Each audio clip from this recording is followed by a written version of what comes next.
प्रिय भक्तों, आइए हम सभी भगवान श्री गणेश जी को प्रणाम करके संकष्टी चतुर्थी व्रत की कथा का श्रवण करते हैं। हे विघ्नहर्ता गजानन, आप सूर्य के समान तेजस्वी, विशाल स्वरूप धारी और करुणामय हैं।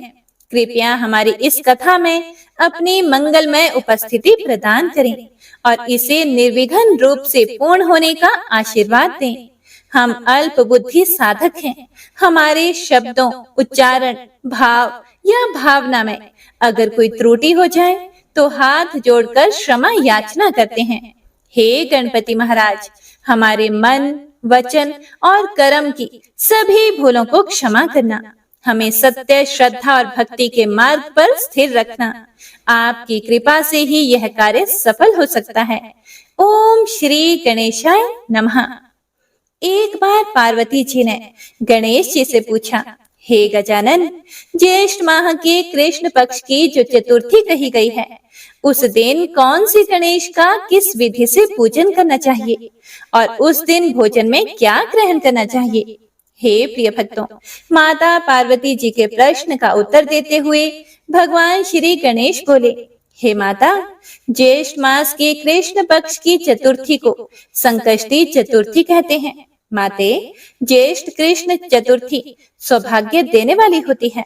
इस दिन एक दंत गणेश जी की पूजा करने का विधान है।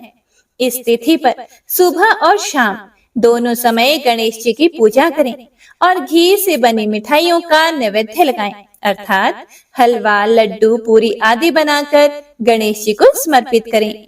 ब्राह्मण भोजन के बाद फिर खुद भोजन करें। इस संकष्टी चतुर्थी का व्रत करने से हर तरह की परेशानियां दूर हो जाती हैं। चतुर्थी तिथि को चंद्रमा को अर्घ देने से सौभाग्य और वैवाहिक सुख मिलता है और साथ ही शारीरिक परेशानियां भी दूर हो जाती हैं। इस दिन संकष्टी चतुर्थी की कथा अवश्य ही सुननी चाहिए। हे जननी, द्वापर युग में राजा युधिष्ठिर ने इस प्रश्न को पूछा था और उसके उत्तर में भगवान श्री कृष्ण ने जो कुछ भी कहा था, मैं उसी इतिहास का वर्णन करता हूँ। आप श्रद्धा युक्त होकर सुने। भगवान श्री कृष्ण बोले, हे राजन, इस कल्याण दात्री चतुर्थी का जिसने व्रत किया और उसे जो फल प्राप्त हुआ, मैं उसे ही तुमसे कह रहा हूँ। सतयुग में 100 यज्ञ करने वाले एक पृथु नामक राजा हुए। उनके राज्य में दयादेव नामक एक ब्राह्मण रहते थे जो वेदों के जानकार थे। उनके 4 पुत्र थे। पिता ने अपने पुत्रों का विवाह गृह सूत्र के वैदिक विधान से कर दिया। उन 4 बहुओं में बड़ी बहू अपनी सास से एक दिन बोली कि हे सासू माँ, मैं बचपन से ही संकट नाशन गणेश चतुर्थी का व्रत करती आई हूँ। मैंने अपने पिता के घर में भी इस शुभदायक व्रत को किया है। इसीलिए हे माते, आप मुझे यहाँ भी इस व्रत को रखने की अनुमति प्रदान करें।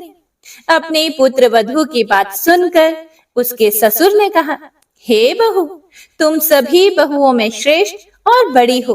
तुम्हें किसी प्रकार का कोई कष्ट नहीं है और ना ही तुम भिक्षुनी हो। अभी तुम्हारा समय उपभोग करने का है और यह गणेश जी कौन है और फिर तुम्हें भला उपवास करके करना ही क्या है? कुछ समय के बाद बड़ी बहू गर्भवती हो गई। 10 मास के बाद उसने एक सुंदर बालक को जन्म दिया। उसकी सास बराबर बहू को व्रत करने से मना करती रही और बहू ने अपने सास ससुर जी से व्रत रखने का कई बार अनुरोध किया, लेकिन उन दोनों ने ही व्रत छोड़ने के लिए बहू को बाध्य कर दिया। समय बीता तो बहू का पुत्र विवाह योग्य हुआ, लेकिन व्रत भंग होने के कारण गणेश जी क्रोधित हो गए और उसके पुत्र के विवाह के समय वर वधू के सुमंगली के समय उसके पुत्र का अपहरण कर लिया। इस अनहोनी घटना से मंडप में खलबली मच गई। सभी लोग व्याकुल होकर कहने लगे कि वर कहाँ गया, किसने अपहरण कर लिया। बारातियों द्वारा ऐसा समाचार पाकर उसकी माता अपने ससुर दयादेव से रो रो कर कहने लगी, हे ससुर जी, आपने मेरे गणेश चतुर्थी व्रत को छुड़वा दिया है, जिसके परिणाम स्वरूप ही मेरा पुत्र गायब हो गया है। अपने पुत्र वधू के मुख से ऐसी बात सुनकर ब्राह्मण दयादेव बहुत दुखी हुए। उनकी पुत्र वधू और भी दुखी हुई। फिर दयादेव ब्राह्मण ने अपनी पुत्र वधू को संकट नाशन गणेश चतुर्थी का व्रत करने की अनुमति दे दी। अब पुत्र वधू हर महीने संकट नाशन गणेश चतुर्थी का व्रत करने लगी। इसके बाद कुछ समय की बात है, जिस कन्या से उसके पुत्र का विवाह होने वाला था, उस कन्या के घर एक वेदज्ञ और दुर्बल ब्राह्मण भिक्षा मांगने के लिए गए। ब्राह्मण ने कहा कि हे पुत्री, आज मुझे भिक्षा में इतना भोजन दो कि मेरी भूख शांत हो जाए। उस ब्राह्मण की बात सुनकर धर्मपरायणा कन्या ने उस ब्राह्मण का विधि पूर्वक पूजन किया और भक्ति पूर्वक भोजन कराने के बाद उसने ब्राह्मण को वस्त्र आदि दिए। कन्या की सेवा से संतुष्ट होकर ब्राह्मण कहने लगा, हे कल्याणी, हम तुम पर अति प्रसन्न हैं। तुम अपनी इच्छा के अनुकूल मुझसे वरदान प्राप्त कर लो। मैं ब्राह्मण वेशधारी गणेश हूँ और तुम्हारी भक्ति के कारण ही यहाँ आया हूँ। ब्राह्मण की बात सुनकर कन्या हाथ जोड़कर बोली, हे विघ्नेश्वर, यदि आप प्रसन्न हैं तो मुझे मेरे पति के दर्शन करा दीजिए। हे प्रिय भक्तों, कन्या की बात सुनकर गणेश जी ने उससे कहा, हे सुंदर विचार वाली, जो तुम चाहती हो वही होगा। तुम्हारा पति शीघ्र ही आएगा। कन्या को इस प्रकार का वरदान देकर गणेश जी वहीं अंतर ध्यान हो गए। और फिर उसी समय की बात है कि सोम शर्मा नामक ब्राह्मण एक वन में से उस ब्राह्मण के बालक को नगर में ले आए। अपने पौत्र को देखकर दयादेव ब्राह्मण बड़े खुश हुए। बालक की माता की प्रसन्नता की तो कोई सीमा ही नहीं थी। साथ ही संपूर्ण नगरवासी भी बड़े खुश हुए। बालक की माता ने अपने पुत्र को हृदय से लगा लिया और कहने लगी, हे गणेश जी महाराज, आपकी कृपा से ही मैंने अपने खोए हुए पुत्र को प्राप्त किया है और उसे नए वस्त्र आभूषणों से सजा दिया।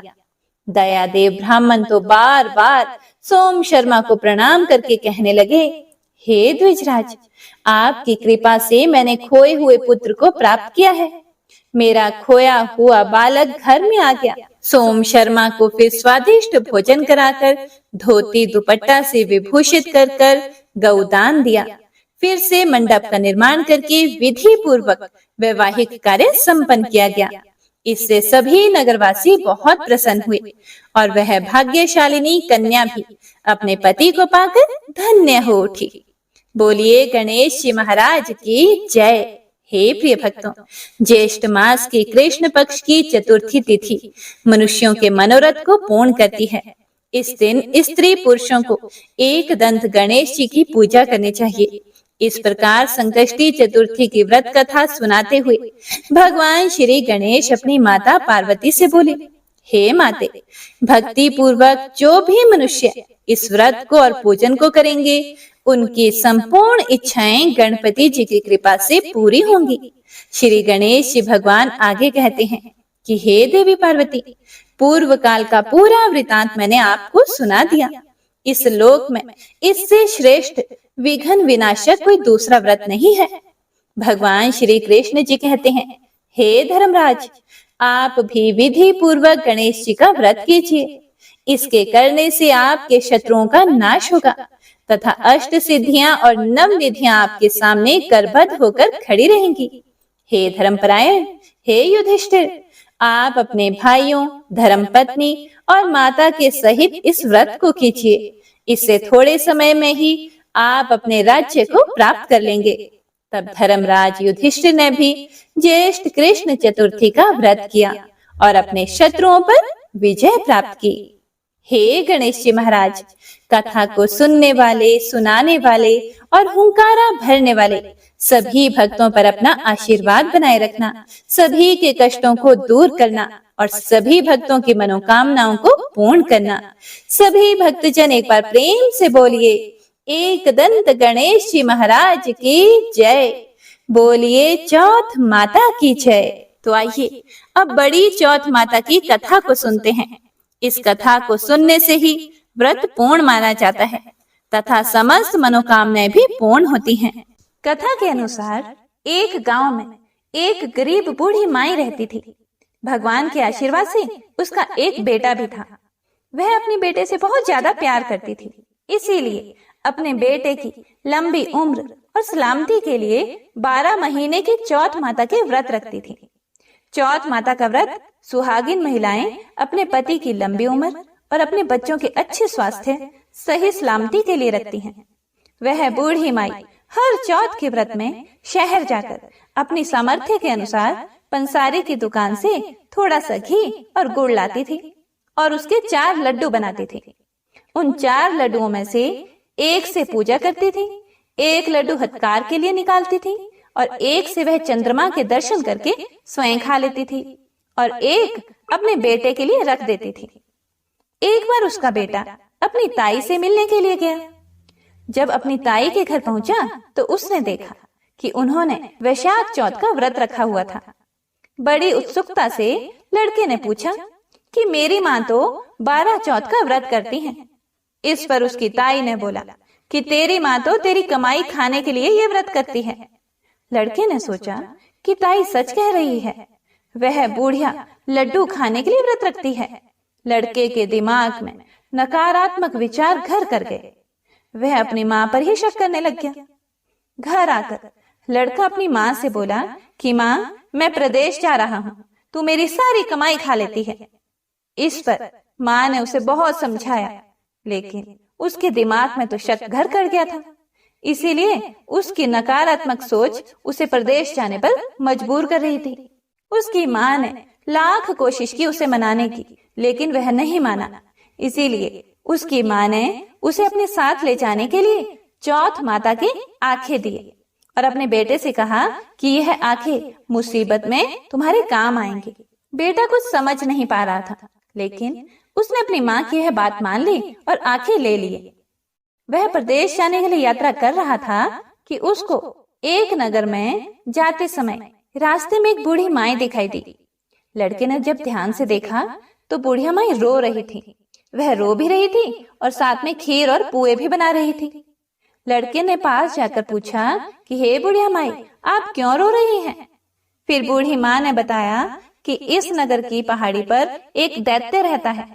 पहले तो वह खाने के लिए इस नगर के लोगों को मार दिया करता था। वह लोगों को मारकर खा लेता था। उसके इस अत्याचार को रोकने के लिए नगर में यह व्यवस्था की गई कि हर घर से एक आदमी को दैत्य के पास भेजा जाएगा। और आज मेरे बेटे की बारी है, इसीलिए मैं रो रही हूँ और उसी के लिए खीर और पुए भी बना रही हूँ। तब उस लड़के ने कहा, तुम ये खीर और पुए मुझे खिला दो, मैं तुम्हारे बेटे की जगह उस दैत्य के पास चला जाऊंगा। बूढ़ी माँ ने लड़के की यह बात मान ली और खीर और पुए लड़के को खाने को दे दिए। लड़के ने खीर पुए बड़े चाव से खाए और खाकर आराम से सो गया। सोते सोते उसे शाम हो गई। शाम को उस बूढ़ी माँ के पास राजा के कुछ सैनिक आए और माँ से कहा, कहाँ है तुम्हारा बेटा? बूढ़ी माँ ने लड़के से कहा कि राजा के सैनिक तुम्हें दैत्य के पास ले जाने के लिए आ गए हैं। वह लड़का खुशी से सैनिकों के साथ दैत्य के पास चला गया। दैत्य के पास जाकर उसने देखा कि दैत्य तो बहुत ही भयानक है और बहुत ही डरावना है। अपनी जान बचाने के लिए वह इधर उधर भागने लगा। तभी उसको याद आया कि उसकी माँ ने उसे चौथ माता के आंखें दिए थे और कहा था कि जब भी मुसीबत आए तो यह तुम्हारे काम आएंगे। उस लड़के ने चौथ माता की आंखें निकाले और उन्हें दैत्य की तरफ फेंक कर कहा, हे चौथ माता, अगर मेरी माँ सच्चे दिल से मेरी सलामती के लिए व्रत रखती हैं, तो दैत्य का सिर कटकर जमीन पर गिर जाए। यह चौथ माता का चमत्कार ही है कि उसका ये वचन कहते ही दैत्य का सिर कटकर नीचे गिर गया। लड़का सही सलामत वापस आ गया। वापस आते देख उसे राजा ने अपने दरबार में बुलाया और बहुत से उपहार देकर उसको रवाना कर दिया। उसके बाद वह लड़का अपने रास्ते पर आगे बढ़ गया। चलते चलते वह दूसरे राज्य में पहुंच गया। उस राज्य में एक प्रथा प्रचलित थी कि बर्तनों के आवे को पकने के लिए एक इंसान की बलि दी जाती थी। आपको बता दें कि आवा उसे कहते हैं जब कच्चे मिट्टी के बर्तनों को पकाने यानी पक्का करने के लिए आग में पकाया जाता है। वह बहुत ही विशाल भट्टा होता है। राज्य से जाते देख सैनिकों ने उसे पकड़ लिया और आवे में चिनवा दिया। और आवे को पकाने लगे। लड़के ने फिर से चौथ माता की आंखें निकाले और बोला, हे चौथ माता, अगर मेरी माँ मेरे लिए बिना किसी स्वार्थ के व्रत रखती है तो आवा पकने पर मेरी मृत्यु नहीं होनी चाहिए। लड़के के ये शब्द बोलते ही आवा पकने पर लड़के की मृत्यु नहीं हुई। जब आवे के बर्तन निकालने लगे तो आवे से मिट्टी के बजाय सोने और चांदी के बर्तन निकले और लड़के ने अंदर से कहा, बर्तन आराम से निकालना, कहीं मुझे ना लग जाए। ऐसा सुनकर बर्तन बनाने वाले हैरान हो गए और उसे आवे से निकालकर राजा के दरबार में ले गए। राजा भी बहुत हैरान हुआ। राजा ने लड़के से पूछा, आखिर तुम इस आवे से जिंदा कैसे बचाए? लड़के ने उत्तर दिया कि मेरी माँ मेरे लिए चौथ के 12 महीने व्रत रखती है, इसीलिए चौथ माता की कृपा से मैं इस आवे से सही सलामत वापस निकल आया हूँ। राजा को लड़के की बात पर यकीन नहीं हुआ, इसीलिए राजा अपनी आंखों से चौथ माता का चमत्कार देखना चाहता था। इसीलिए राजा ने चांदी की सुराही मंगवाई और लड़के से कहा कि अगर तुम सच बोल रहे हो तो सुराही की नली से निकल कर दिखाओ। सुराही एक ऐसा बर्तन होता है जो घड़े जैसा होता है। फर्क सिर्फ इतना होता है कि इसका मुंह घड़े के मुकाबले अधिक लंबा और बारीक होता है। उस लड़के ने देखा कि एक भंवरा सुराही के मुंह से बाहर निकल रहा है। लड़के ने चौथ माता का नाम लेकर आंखें निकाले और कहा कि हे चौथ माता, अगर मेरी माँ तुम्हारे 12 महीने के व्रत रखती है तो मैं भंवरा बनकर सुराही के मुंह से बाहर निकल जाऊं। देखते ही देखते राजा की आंखों के सामने वह लड़का भंवरा बन गया और सुराही के मुंह से बाहर निकल आया। राजा ने यह चमत्कार देखा और आश्चर्यचकित हो गया और राजा बहुत खुश हुआ। राजा इतना खुश हुआ कि राजा ने अपनी पुत्री की शादी ही उस लड़के से करवा दी। पूरे नगर में राजा ने प्रचार करवा दिया कि नगर की सारी महिलाएं चौथ माता का व्रत करना शुरू कर दे। लड़के को विदेश में बहुत समय बीत गया था। एक दिन लड़के को अपनी माँ की याद आई कि मेरी माँ तो बिना किसी स्वार्थ के मेरी सही सलामती के लिए व्रत रखती थी, तभी मैं चौथ माता के आशीर्वाद से अभी तक सही सलामत हूँ, जिंदा हूँ। इस कारण लड़के ने राजा से अपने नगर जाने की इच्छा प्रकट की। राजा ने उसकी बात मान ली और बहुत सा धन, दान, दहेज और हाथी घोड़े देकर उसे विदा कर दिया। लड़के की कई दिन की यात्रा के बाद वह अपने घर पहुंचा। जिस दिन वह घर पहुंचा उस दिन चौथ का दिन था। लड़का उसी पंसारी की दुकान में गया जहां उसकी माँ हर चौथ को आती थी। लड़के ने सोचा कि आज माँ इस दुकान से गुड़ और घी लेने जरूर आएगी। जैसा कि लड़के ने सोचा ही था, ठीक वैसा ही हुआ। उसकी माँ बहुत बूढ़ी हो गई थी, इसीलिए हाथ में लाठी लिए हुए आ रही थी। उसको अपनी माँ रास्ते में ही आते दिख गई। उसकी माँ की उम्र बहुत अधिक हो गई थी, जिसकी वजह से उन्हें दिखना भी थोड़ा कम हो गया था। तो लड़के ने उसकी लाठी में पैर मारा और जानबूझकर उसके पुत्र के बारे में अपशब्द कहने लगा। उस बूढ़ी माँ ने कहा, भले ही मुझे गाली दे दो, पर मेरे बेटे को कुछ मत कहना। माँ के यह शब्द सुनकर बेटा उनके पैरों में गिर पड़ा और कहने लगा, मैं तुम्हारा बेटा ही हूँ, मुझे माफ कर दो माँ। माँ ने अपने बेटे को पहचाना और उसे गले लगा लिया, पर उनका बेटा इतनी धन दौलत के साथ वापस आया था, इसीलिए नगरवासियों ने विश्वास ही नहीं किया कि यह उनका ही बेटा है। बुढ़िया माई ने चौथ माता को याद किया और मन ही मन चौथ माता से कहने लगी कि हे माता, मैंने अगर सच्चे दिल से तुम्हारा व्रत किए हैं तो मेरे स्तनों में दूध आ जाए और दूध की धार सीधे मेरे बेटे के मुंह में गिरे। चौथ माता के चमत्कार से बिल्कुल ऐसा ही हुआ। दूध की धार उनके बेटे के मुंह में गिरने लगी। सभी लोग यह देखकर हक्के बक्के हो गए। उन्हें यकीन हो गया कि यह उन्हीं का बेटा है और चौथ माता की जय जयकार करने लगे। उस नगर के सभी लोग चौथ माता का व्रत हर महीने रखने लगे। हे चौथ माता, जैसे बूढ़ी माँ और उसके बेटे की सहायता की, वैसे ही हमारी भी करना। कहानी कहने वाले, सुनने वाले और हुंकारा भरने वाले पर कृपा करना। तो प्रेम से बोलिए चौथ माता की जय, गणपति महाराज की जय, सर्व देवी देवताओं की जय। हे प्रिय भक्तों, अब आइए सुनते हैं भगवान श्री गणेश की कथा। पौराणिक कथा के अनुसार बहुत समय पहले की बात है। भगवान विष्णु का विवाह लक्ष्मी जी के साथ सुनिश्चित हो गया। अब विवाह की तैयारियां भी होने लगी। खूब धूमधाम से विवाह की तैयारियां हो रही थी। सभी देवताओं को निमंत्रण भेजे गए, लेकिन गणेश जी को निमंत्रण नहीं दिया गया था। कारण जो भी रहा हो, अब भगवान विष्णु की बारात जाने का समय आ गया। सभी देवतागण अपनी पत्नियों के साथ विवाह समारोह में आए। सभी ने देखा कि गणेश जी कहीं दिखाई नहीं दे रहे हैं। तब वे सभी आपस में चर्चा करने लगे कि गणेश जी कहीं दिखाई नहीं दे रहे। क्या गणेश जी को न्योता नहीं भेजा गया, या स्वयं गणेश जी ही किसी कारण नाराज होकर विवाह में नहीं आए होंगे? आपस में वे सभी चर्चा करने लगे। सभी को इस बात पर आश्चर्य होने लगा। किसी को कोई जवाब नहीं मिला, तो तभी सभी ने सोचा कि क्यों ना भगवान विष्णु से ही इसका हम कारण पूछ लें। विष्णु भगवान से पूछने पर विष्णु भगवान ने कहा कि हमने गणेश जी के पिता भोलेनाथ महादेव को न्योता भेजा है। यदि गणेश जी अपने पिता के साथ आना चाहते हैं तो आ जाते, अलग से न्योता देने की आवश्यकता भी नहीं थी। दूसरी बात यह है कि उनको 1.25 मन मूंग, 1.25 मन चावल, 1.25 मन घी और 1.25 मन लड्डू का भोजन दिन भर के लिए चाहिए। यदि गणेश जी नहीं आएंगे तो कोई बात नहीं, दूसरे के घर जाकर इतना सारा खाना पीना अच्छी बात भी नहीं होता। अभी वे सभी यह चर्चा ही कर रहे थे कि किसी ने सुझाव दिया, यदि गणेश जी आ भी जाएं तो उनको द्वारपाल बनाकर बैठा देंगे कि आप घर का ध्यान रखना।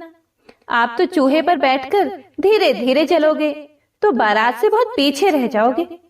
यह सुझाव सबको पसंद भी आ गया, तो भगवान विष्णु ने अपनी सहमति दे दी। अब नारद भगवान को किसी तरह से गणेश जी को बुलाने के लिए भेजा गया। गणेश भगवान ने जैसे ही निमंत्रण सुना, वे जल्दी जल्दी भगवान विष्णु के विवाह में सम्मिलित होने के लिए आ गए।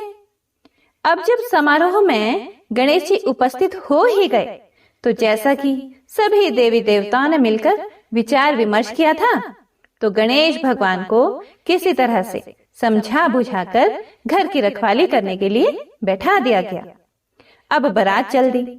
सभी देवी देवता बारात के साथ चल दिए। तब नारद जी ने देखा कि गणेश जी तो दरवाजे पर ही बैठे हुए हैं। तो वे गणेश जी के पास गए और उनसे रुकने का कारण पूछने लगे। नारद जी ने पूछा, क्या बात है गणेश जी, आप द्वार पर इस तरह से क्यों बैठे हो? विष्णु जी ने तो आपको अपने विवाह में सम्मिलित होने के लिए बुलाया था। वे आपको अपने साथ बारात में लेकर नहीं गए? कहीं ऐसा तो नहीं वह आपको अपने घर का द्वारपाल बनाकर यहाँ छोड़कर चले गए हो? गणेश भगवान को सारी बात समझ में आई, तो वह बहुत ही क्रोधित होकर कहने लगे, नारद जी, तब तो भगवान विष्णु ने मेरा बहुत बड़ा अपमान किया है। नारद मुनि तो सारा हाल जानते थे कि गणेश भगवान के बिना तो विष्णु भगवान की बारात आगे जा ही नहीं सकती थी। तब नारद जी गणेश भगवान को कहने लगे कि अगर आप अपनी मूषक सेना को आगे भेज दें तो वह रास्ता खोद देंगे, जिससे कि सभी वाहन धरती में धंस जाएंगे। तब तो विष्णु भगवान को आपको सम्मान पूर्वक अपनी बारात में बुलाना ही पड़ेगा। अब भला किस बात की देरी थी? अब तो गणेश जी ने अपनी मूषक सेना को जल्दी से आगे भेज दिया और सेना ने जमीन खोद दी। जब बारात वहां से निकली तो रथों के पहिए धरती में धंस गए। लाख कोशिश करने के बावजूद भी पहिए नहीं निकले। सभी ने अपने अपने उपाय किए, फिर भी पहिए तो निकल नहीं पाए बल्कि टूट गए। अब किसी की समझ में नहीं आ रहा था कि अब क्या किया जाए। तब नारद जी, जो विष्णु भगवान की बारात में पहुंच चुके थे, उन्होंने कहा, आप लोगों ने गणेश जी का अपमान करके अच्छा नहीं किया। यदि उन्हें मनाकर लाया जाए तो आपका कार्य सिद्ध हो सकता है और यह संकट भी टल सकता है। तब शंकर भगवान ने अपने दूत नंदी को भेजा और नंदी ने किसी तरह से समझा बुझाकर गणेश जी को लेकर आए। तब गणेश जी का आदर सम्मान किया गया, उनकी पूजा की गई। तब कहीं जाकर रथ के पहिए निकले। पहिए तो निकल गए, लेकिन वह टूट फूट गए थे, तो उन्हें सुधारता कौन? पास के खेत में खाती मतलब कि किसान काम कर रहा था, तो उसे बुलाया गया। खाती अपना कोई भी कार्य प्रारंभ करने से पहले ओम श्री गणेशाय नमः कहता था, गणेश जी की वंदना करता था। अब जब सभी लोगों ने उससे निवेदन किया तो खाती ओम श्री गणेशाय नमः कहकर मन ही मन गणेश जी की वंदना करने लग गया। और देखते ही देखते खाती ने सभी पहियों को ठीक कर दिया। पहियों को ठीक करने के बाद तब खाती कहने लगा, हे देवतागण, आपने सर्वप्रथम गणेश जी को नहीं मनाया होगा और ना उनकी पूजा की होगी, इसीलिए आप सभी के ऊपर यह संकट आया है। हम लोग तो मूर्ख और अज्ञानी हैं, फिर भी हम लोग सबसे पहले गणेश जी की पूजा करते हैं, उनका ध्यान करते हैं। लेकिन आप लोग तो देवतागण हैं, फिर भी आप गणेश जी को कैसे भूल गए? अब आप लोग सबसे पहले गणेश जी का नाम लेकर जाएं, गणेश जी की जय बोलकर जाएं, तो आपके सारे काम बन जाएंगे और कोई भी संकट नहीं आएगा। ऐसा कहते हुए बारात वहां से गणेश भगवान को अपने साथ लेकर चल पड़ी और फिर धूमधाम से विष्णु भगवान का माता लक्ष्मी के साथ विवाह संपन्न हो गया और सभी सकुशल घर लौट आए। हे गणेश जी महाराज, जैसे आपने देवताओं के कार्य को सिद्ध किया, वैसे ही कथा को सुनने वाले, सुनाने वाले और हुंकारा भरने वाले सभी भक्तों के कार्य को सिद्ध करना, सभी की मनोकामनाएं पूर्ण करना। तो प्रेम से बोलिए गणेश भगवान की जय, बोलिए चौथ माता की जय। गणेश भगवान की आरती। जय गणेश जय गणेश जय गणेश देवा, माता जाकी पार्वती पिता महादेवा। एक दंत दयावंत चार भुजाधारी, एक दंत दयावंत चार भुजाधारी, माथे सिंदूर सोहे मूसे की सवारी, माथे सिंदूर सोहे मूसे की सवारी। जय गणेश जय गणेश जय गणेश देवा, माता जाकी पार्वती पिता महादेवा।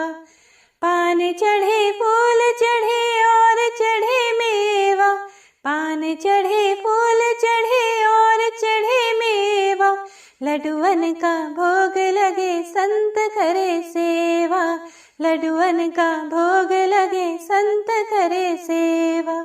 जय गणेश जय गणेश जय गणेश देवा, माता जाकी पार्वती पिता महादेवा। अंधन को आँख देत कोढ़िन को काया, अंधन को आँख देत कोढ़िन को काया, बांझन को पुत्र देत निर्धन को माया, बांझन को पुत्र देत निर्धन को माया। जय गणेश जय गणेश जय गणेश देवा, माता जाकी पार्वती पिता महादेवा।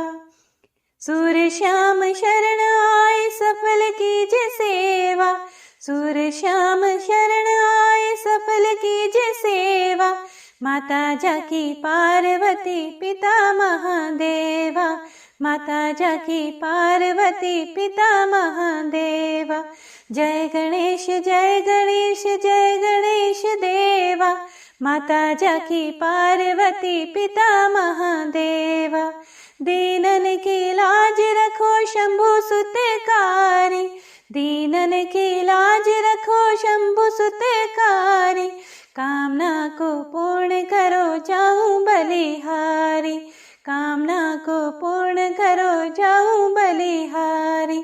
जय गणेश जय गणेश जय गणेश देवा, माता जाकी पार्वती पिता महादेवा, माता जाकी पार्वती पिता महादेवा। प्रेम से बोलिए गणपति महाराज की जय, चौथ माता की जय। सर्व देवी देवताओं की जय। तो हे प्रिय भक्तों, कथा को पूरा सुनने के लिए आप सभी भक्तों का दिल से बहुत बहुत धन्यवाद।